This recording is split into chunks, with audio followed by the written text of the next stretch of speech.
sensible commercial portion of London, no spirits are believed in except those sold over the bars. If you mean,' began his lordship, struggling to reach his dignity once more, 'if you mean to ask if there is any man fool enough to place credit in the story of a ghost, I answer no. I am a practical man, sir. I now possess in the north property representing in farming lands, in shooting rights, and what not, a locked-up capital of many £1,000. As you seem to know everything, sir, perhaps you are aware that I propose to build a modern mansion on the estate. Yes, I saw the letter in the Times. Very well, sir. It has come to a fine pass if, in this country of law and the rights of property, a man may not do what he pleases with his own. I think, my lord, cases may be cited where the decisions of your courts have shown a man may not do what he likes with his own.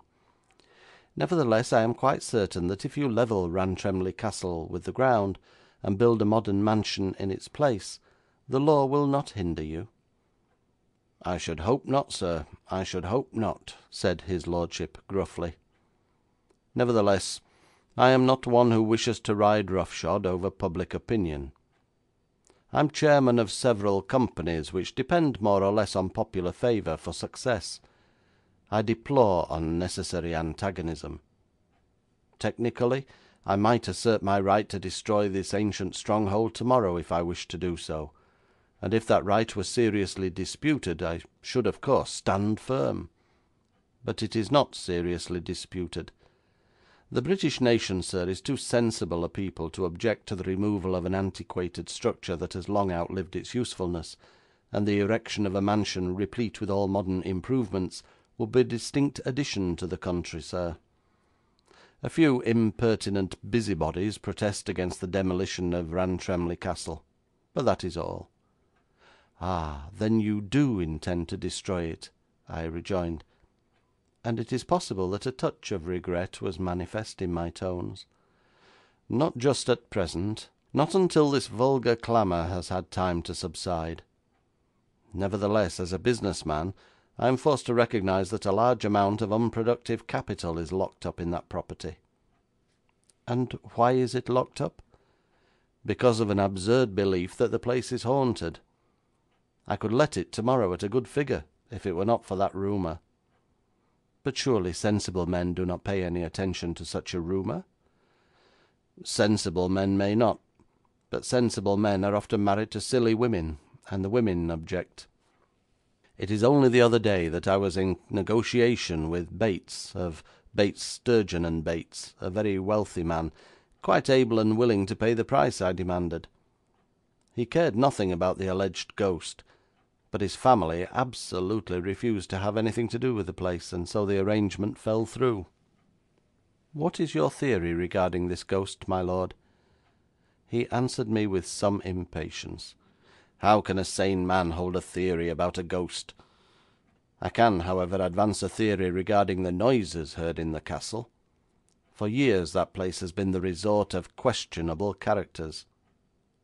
'I understand the Rantremly family is a very old one,' I commented innocently, but his lordship did not notice the innuendo.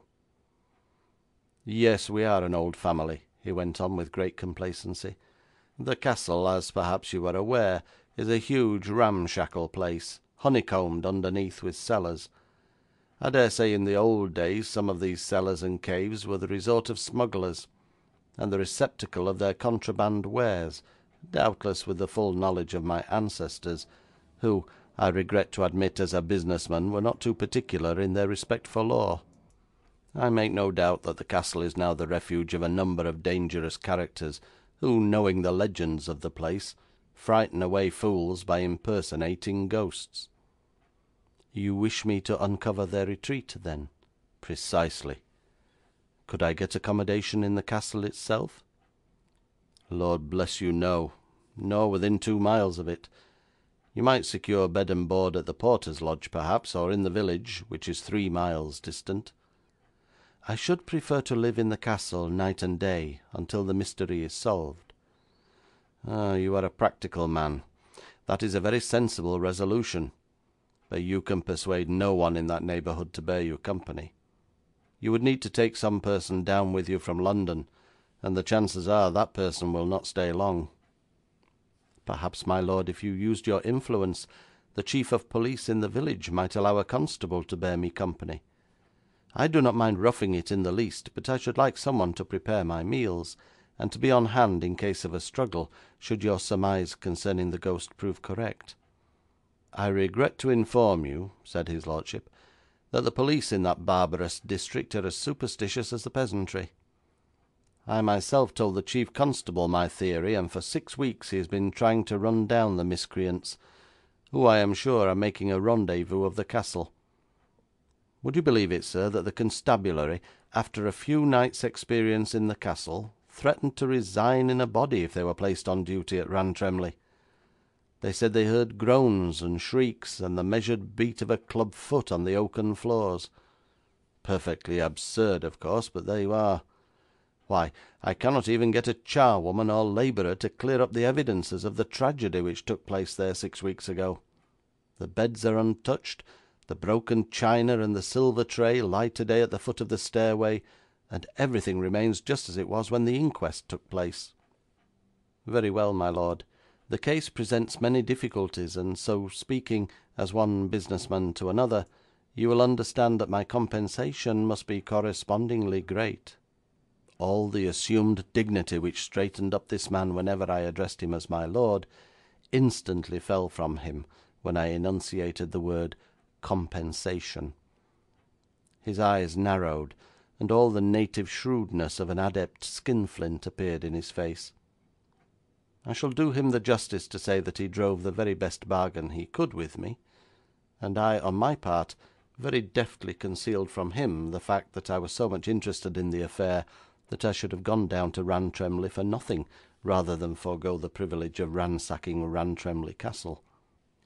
When the new earl had taken his departure, walking to the door with the haughty air of a nobleman, then bowing to me with the affability of a businessman, I left my flat, took a cab, and speedily found myself climbing the stair to the first floor of 51 Beaumont Street, Strand.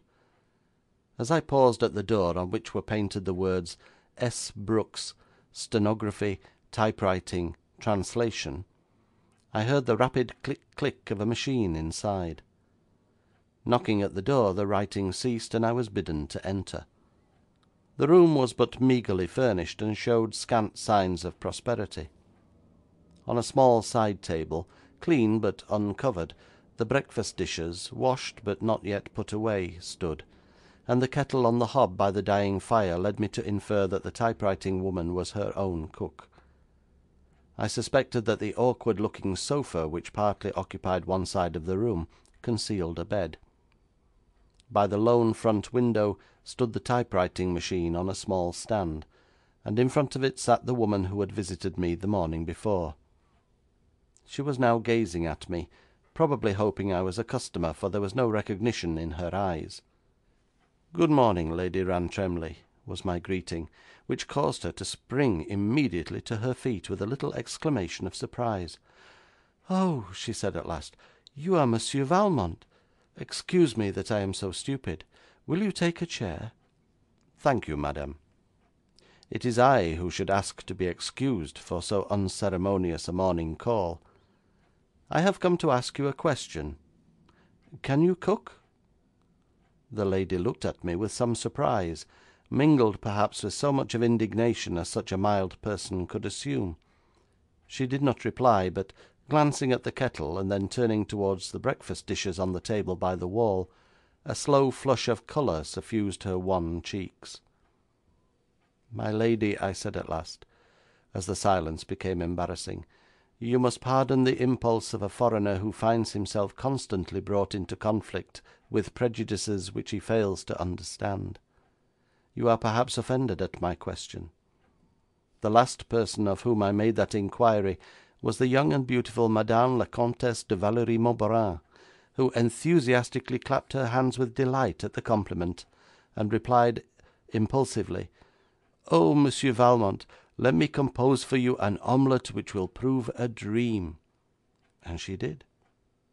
One should not forget that Louis XVIII himself cooked the truffes à la purée d'ortolan.